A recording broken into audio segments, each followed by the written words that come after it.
join us in giving a big welcome to our favorite principal and the U.S. National Principal of the Year, Dr. Lucas Clamp.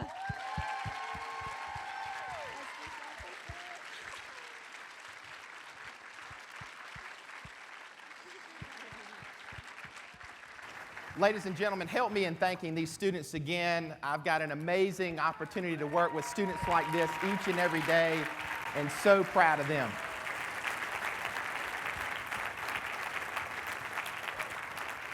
I want to take this chance to extend some incredible gratitude to EL Education for identifying River Bluff High School as a partner to be a part of this amazing conference. But truly the gratitude of being able to share this stage and this opportunity with our amazing students. I also want to extend this incredible gratitude to Dee Duncan. Dee, I don't know where you are in this auditorium, an amazing leader, thought partner, mentor, and friend. So thank you for, again, allowing me an opportunity just to share with you a few thoughts as we close our session. Just a few hours from here, just at the southern tip of South Carolina, our home, is a beautiful island, Hilton Head Island. You may have traveled there, you may have vacationed there, and hopefully after my conversation with you this morning, you may go ahead and make some reservations. I would say Hilton Head Island is truly a place of growth. My family bought property there in the early 90s, and we vacationed there our entire life. While the summer months were certainly those that were very special, it was this time of year, the fall, that my brothers and I really shared some amazing experiences. What happens in the fall in South Carolina and the coastal areas is recreational shrimping. Now, you may be wondering, how is Dr. Clamp going to make connections between shrimping and educational leadership? But I would ask you to be a part of our crew, my family crew, as I explore with you this idea that the harvest is ahead. When you see this image of brackish water, this creek, just off the island of Hilton Head, there's a smaller island called Buck Island, where my father would take us each and every fall. Shrimping was the intended activity, but we learned so much more. The waters represent this opportunity, this chance to reap the harvest. Now, there are definitely techniques about shrimping that we certainly don't have enough time to go through. But as I would ask you to consider this art of shrimping, I've reflected and come up with 3 questions I would like to pose with you this morning as we close our session. Number 1, what conditions are you creating? Number 2, how big is your net? And number 3, are the relationships you're cultivating leaving a legacy? For my father, the bait was most important. For the bait would draw the shrimp to the intended area, which is this length of PVC pipe poles that would identify the space with which you would shrimp. My father would meticulously go and identify the right resources, the right ingredients to develop this bait ball that was able to withstand turbulence in the water and able to withstand the time at which the shrimping would happen. In your classrooms, are you creating the right bait to attract all kids? I can assure you, Daddy never wanted to leave one shrimp in the creek. He wanted to attract every single shrimp that was possible. At River Bluff High School, we had to look inside ourselves and decide, with literacy, are we identifying texts that will really attract all students? What we found was our titles were conservative white authors, and we needed to expand that list. Literacy is freedom's gatekeeper. And for us, the conditions weren't right for all kids. What conditions are you creating to identify and create opportunities for all kids in your schools? For Daddy, throwing the net was an art form. He would show us in the yard, and we would practice this methodical move from left to right to cast that net so that it would open perfectly. My daddy stood a whopping 5'7", but he would throw a net 3 feet his height, because he did not want to leave one single shrimp behind. Now, I tried my best to do as he did, following the master's lead. I was not courageous enough to throw that big net, but what I was courageous enough was to get in that boat, be a part of his crew, and to learn. I ask you this morning, how big is your net? Is it big enough to capture every single kid, every single staff member, every single stakeholder with whom you have the chance to connect? The net was the means to draw the harvest in. You had to be willing to take risk. Sometimes that water was not calm. Daddy would tell us, if the wind's blowing one direction, throw the net the other. We had to make adjustments in real time while still having that big net to cast all the shrimp out of the creek. How big is your net? For Daddy, shrimping was the means, but the purpose was love. For us, it was going out into that water, and certainly we wanted to reap this harvest. We wanted to bring shrimp home for our family to eat and share with others. But it was the life lessons that we learned on the boat. It was the time that we would spend waiting for the tide to change and waiting for the elements to be right for us to cast that net and go after those shrimp.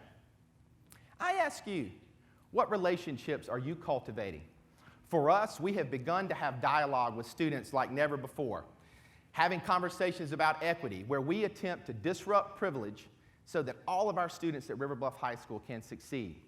I challenge you and your crew, are you creating relationships that will cultivate an opportunity for these young men and these young women to thrive? This image was taken the last shrimping trip that my father and brothers and I were able to take. We lost Daddy in the spring of 2010, and this picture was taken in the fall of 2009. Even when Daddy was in his last days, the relationships with my brothers and I were the key priority, and he cast forward a legacy that I now reflect upon and I share with you.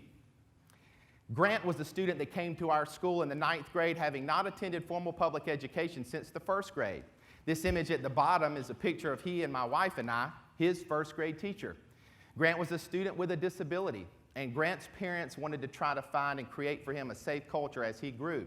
But in the 9th grade, his mother took the risk and made the choice to send him to a newly founded ELNC19 high school just down the road from his house.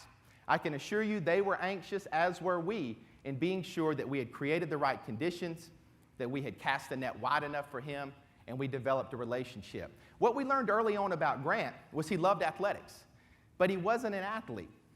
In listening to him and getting to know him, we found out he had this really quirky personality. We decided to put an alligator suit on him, and we made Grant the first River Bluff mascot. And for 4 years, he led passionate, spirited pep rallies, athletic events, community functions. He became this leader, this servant that he never knew he had the potential to create. Now Grant, having graduated from high school on time, is a junior at Winthrop University, wearing now his college's mascot uniform. He's the Roaring Eagle. But I say that to say, in following our motto of work hard, get smart, and do good, we engaged with Grant. We got to know him, knowing him deeply to advocate on his behalf. We equipped him with opportunities, skills, and resources, and ultimately we empowered him to go out, lead, and serve. In 2012, I attended my first ELNC National Conference. I was a first-year principal founding a school in Lexington, South Carolina, looking for a partner who believed, like I, that character and academics were synonymous, that we should create conditions where students can thrive, ultimately to make this contribution to a better world. And I met these two gentlemen, Scott Hartle and Ron Berger, whom I had never met. My intention in attending that conference was to merely ask one question. In my research, I had found that schools in the Yale Education Network looked a little different than River Bluff. And I just wanted to know, could we be a partner? And I'll never forget the answer to the question, would you allow us to join you? And Scott said, we've just never had anyone like you ask.